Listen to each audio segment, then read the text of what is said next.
What's up, everybody? Welcome to DFS by the Numbers. This is my betting breakdown for UFC Vegas 33. Yeah, we have Uriah going against Strickland. Not the best card in the world. I do have some action that we'll talk about it. Going to be kind of a lightish card for me. I would tread lightly on this card. Not the best card in the world. Like I said, I was supposed to have 15 fights. We are now down to 11 fights. We lost 2 of those fights during weigh-ins. So yeah, I mean, we'll get into it here. Before we do so, if you guys can leave a like on the video, also subscribe if you have not yet, that'd be much appreciated.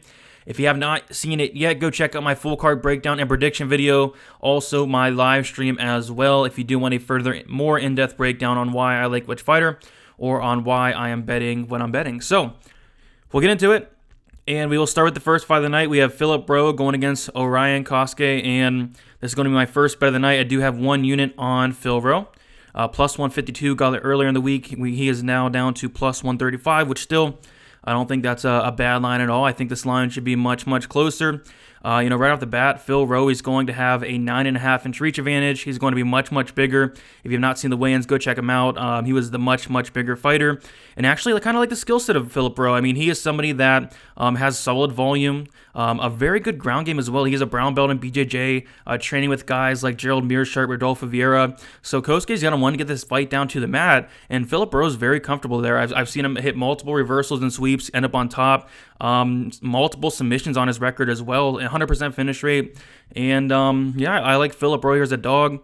Of course, Kosuke is going to be live for that knockout. Phil Rowe has been knocked out once before. I believe that was in like his first MMA fight ever back in like 2015 though. Since then, he does get hurt there and there, but really good recoverability as well. I like Phil Rowe here as a dog. I think the line should be much closer. So I do think there's value on that line. Another bet I didn't mind was going to be the under 2.5. I didn't pull the trigger because I'm already on Rowe here, but the under 2.5 alternative line I think is sitting at like minus 125. Not terrible. Both guys have a 100% finish rate. Both guys have never won by decision. So that's not a terrible spot as well. But I do have 1 unit on Philip Rowe at plus 152. Ashley Yoder, Jinyu Fry. Yeah, I like Ashley Yoder here, but I'm not betting it. We see that Ashley Yoder is minus 145. Fry is plus 125. Yoder's going to be the bigger fighter here. Fry is somebody that's a 36-year-old strawweight. Should be, an atom weight. She's very small for the division as well. And it's going to be probably a close fight. I do like the volume of Yoder. In terms of like skill for skill, Rye's probably a better striker. She doesn't throw anything. In her 3 fights combined, I think she has like 75 significant strikes total, something like that, in 3 fights. Just so low volume. I think Yoder can, outpoint her on the feet just by, doing more. Or if she can get Fry on the ground, we have seen Fry taken down. We've seen her kind of stuck on her back and submitted before as well. So I'll take Yoder probably by decision, which is plus 105. No, thank you. No really interest in this fight at all. Kai Kamaka versus Danny Chavez. Yeah, this is probably the toughest fight on the card. Toughest fight to call on the card, my bad. And you can definitely see it in the line. Kai Kamaka minus 115. Danny Chavez minus 105. I want nothing to do with this fight as well. I see holes in both these guys' games. Chavez, not the best cardio, does slow down as the fight goes on. Kai Kamaka, same thing, doesn't have the best cardio, does slow down as the fight goes on. I'll pick Kai Kamaka just because he actually throws quite a bit of volume, unlike Danny Chavez, who is kind of low volume himself. I do think Chavez will be landing the harder shots, but I do think Kai Kamaka is going to be throwing the more volume. Close fight. I think either guy can have success in the wrestling here. Both guys have shown that they can be taken down, controlled on the mat. So I'll take Kai Kamaka, but not much confidence in that one. All right, Rafael Garcia going against Chris Grutzmacher, and there's not much to be confident in on this card, but Garcia is somebody that I'm pretty confident in here. And I do have 2 bets in this fight.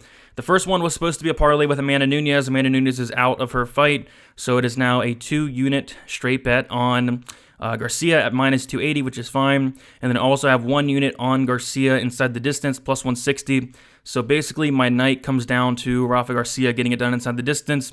If he does, it should be a pretty good night for me. And I think there's a good chance he does. I mean, Grutzmacher has been finished in 100% of his losses, 3 by submission, 1 by knockout. He came back after a pretty long layoff in his last fight and looked terrible against Alexander Hernandez. Hernandez was able to knock him out in the first round. Yeah, I could see that happening. Garcia does look like he hits pretty hard, but I think the ground game is going to be the story of this fight. Garcia has really good takedowns, really good ground game as well. Has finished over half his wins by submission, so I kind of like Garcia to win this fight by submission. which is plus 240. Not horrible, but ultimately I did take the inside the distance at plus 160. And like I said, I do have that 2-unit straight bet on him since Amanda Nunes is out of the fight, which is fine. Don't hate that at all. So give me Rafael Garcia to win inside the distance, whether it is a knockout or submission. I think he gets it done. All right, Colin Englund going against Melsic Bagdasarian. We have Bagdasarian, who is... these odds are flipped, my bad. Yeah, it should be Bagdasarian is minus 140, and then Englund is plus 120. I do need to fix that. But I do have a bet here. I do have Melsic Bagdasarian wins by knockout. I got it at plus 325. I have half a unit on it, and this guy goes after it. I mean, he has 4 knockouts, and those 4 knockouts combined for like a total of like 62 seconds. So when he is finishing fights, he's finishing them very, very early. The one time we did see him get extended, he did slow down. So I think Colin Englund's very live if he does not get knocked out of here, but I think Melsic does knock him out early here. Englund does tend to, have poor striking defense. He is pretty hittable, has a chin to back it up, but I don't know if you want to be hittable against Melsic Bagdasarian. I do think this guy's the real deal, and I do think he gets the knockout here against Colin Englund. So yeah, plus 325, half a unit on it. Don't hate it. All right, Bryan Barberena going against Jason Witt. Bryan Barberena minus 270. Jason Witt is plus 230. And I did take Bryan Barberena inside the distance. I got it at plus 100, and I have 1 unit on that. Witt has been finished in all of his losses. I believe it was like 25, 26 fights on his record. 7 losses by finish, 5 by knockout, 2 by submission. Barberena, very good finisher, 80% finish rate. The majority of those coming by knockout, but does have some subs on his record as well. Does have a few subs in the UFC also, and I took the inside the distance rather than the knockout prop because I could see like a club and sub situation. So, either way, I do see Bryan Barberena at some point in this fight catching Witt on the chin. Witt's chin is obviously very, very bad. 5 knockout losses. I think if he does stand with Barberena for any period of time, he's going to be putting himself in a ton of danger. With that said, I kind of think Witt's live. If he comes out here with a good game plan of getting this fight down to the mat and is relentless with it, I do think he can win the fight. I just think at some point, Barberena is going to catch his chin or touch his chin there and knock him out. So, Barberena inside the distance, 1 unit plus 100 for me. All right, Ryan Benoit going against Adashev. I took Ryan Benoit inside the distance, and I got it at plus 330, and I have half a unit on it. Ryan Benoit has like a 90% finish rate. This guy hits like an absolute truck for a flyweight, like a 90% or like an 80% knockout rate, 10 by submission as well, 10% by submission. And I can see either of those happening here. I think Benoit's going to have a significant advantage on the mat. I believe he was a state champion wrestler. He has a brown belt in BJJ. He's a very capable grappler. It's just not something he goes to all that much. I think in this fight, he probably should, man. It's going to be a huge advantage down on the mat there.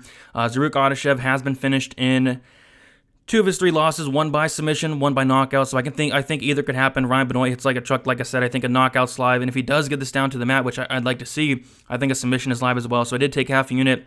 Ryan Benoit inside the distance. Jared Gooden going against Nicholas Stoltz. Gooden coming in here on short notice, I don't really like that. Gooden is very, very hittable. And Stoltz, I kind of like the guy. The guy's well-rounded, a very good ground game. Has finished a lot of his fights by submission. A very good striker as well, kickboxing background. He's going to be fully prepared, had a full camp for this fight. So I do like Stoltz, minus 190. Not horrible, but I'm probably going to pass here. I'll pick Stoltz to win. I was kind of looking at the fight doesn't go to decision or the under, since Gooden is coming in on short notice.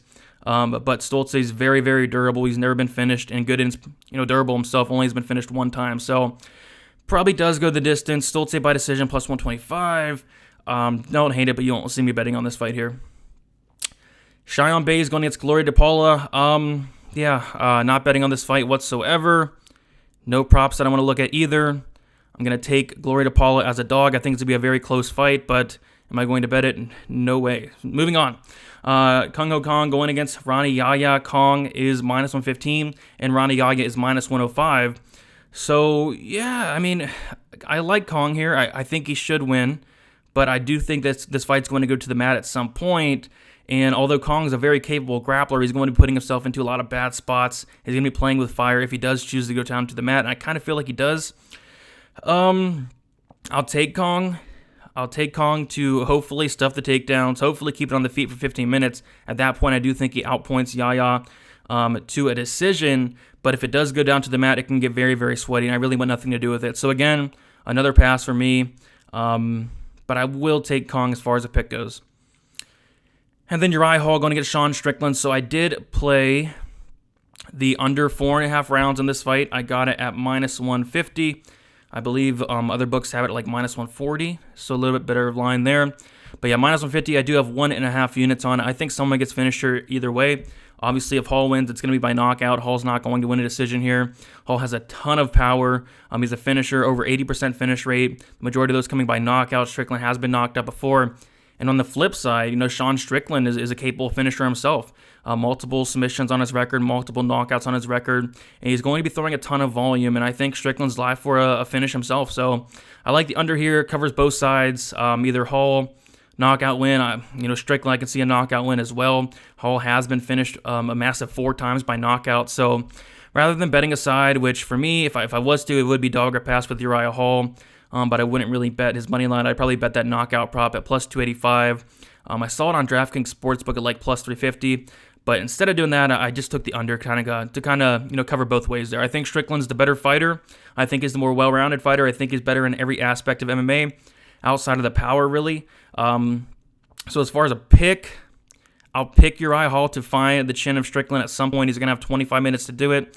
But yeah, I wouldn't be shocked if Strickland knocked him out himself. So I do like the under rather than betting a side here. So yeah, that's about it. Not the best card in the world, but still another opportunity to make some money. I will quickly go over my bets once more. Phil Rowe, plus 152, 1 unit on it. Barberena wins inside the distance, plus 100, 1 unit on it. Melsik Bagdasarian wins by KO, plus 325, half a unit on it. Rafael Garcia wins inside the distance, plus 160, 1 unit on it. Strickland Hall, under 4.5 rounds, minus 150, 1.5 units on it. Rafael Garcia, 2 units, minus 280. Was supposed to be a parlay with Nunez, but that fight is off, so just a straight bet there on Garcia, which is fine. And then also Ryan Benoit wins inside the distance, plus 330, half a unit on it. Oh my goodness, man. This card is something else. But next week, we do have UFC 265. Me and Uncle Weezy will be going live on Pub Sports Radio on Sunday, 7 o'clock. 7:15 p.m. Eastern Time. Are going to be breaking down the card from an early look perspective. It's a show called Stat Diggers. If you guys have not heard about it yet, go check it out. People really do seem to like it. And there are going to be some good spots on that card. I've already started looking into it. No bet yet, but there are some spots I'm definitely eyeing there. So yeah, you can follow me on Twitter, DFS_numbers. Instagram is DFS by the numbers. Don't know how active I will be on there for the fights, but usually I'll be tweeting live for the most part. But this card, man, I don't know. We lost my favorite fight on the card, Ronnie Lawrence, going against Trevin Jones. That sucked. The main event's good. Sean Strickland, Uriah Hall. But yeah, after that, man, I don't know. But either way, let's make some money. Let's try to make some money. Tough card. I would, really tread lightly on this card, to be honest. I would not be making, 5, 6, 7, 8 leg parlays. Not on this card. Save them for next week. Okay, that's about it, guys. Good luck, and let's make some money for UFC Vegas 33. And hopefully the card does surprise us, and hopefully we cash some bets. So that's about it, guys, and good luck. Oh, one more thing. Tune into the live stream. Going live 1 hour prior to the prelims today. So that's about it, guys, and see you soon.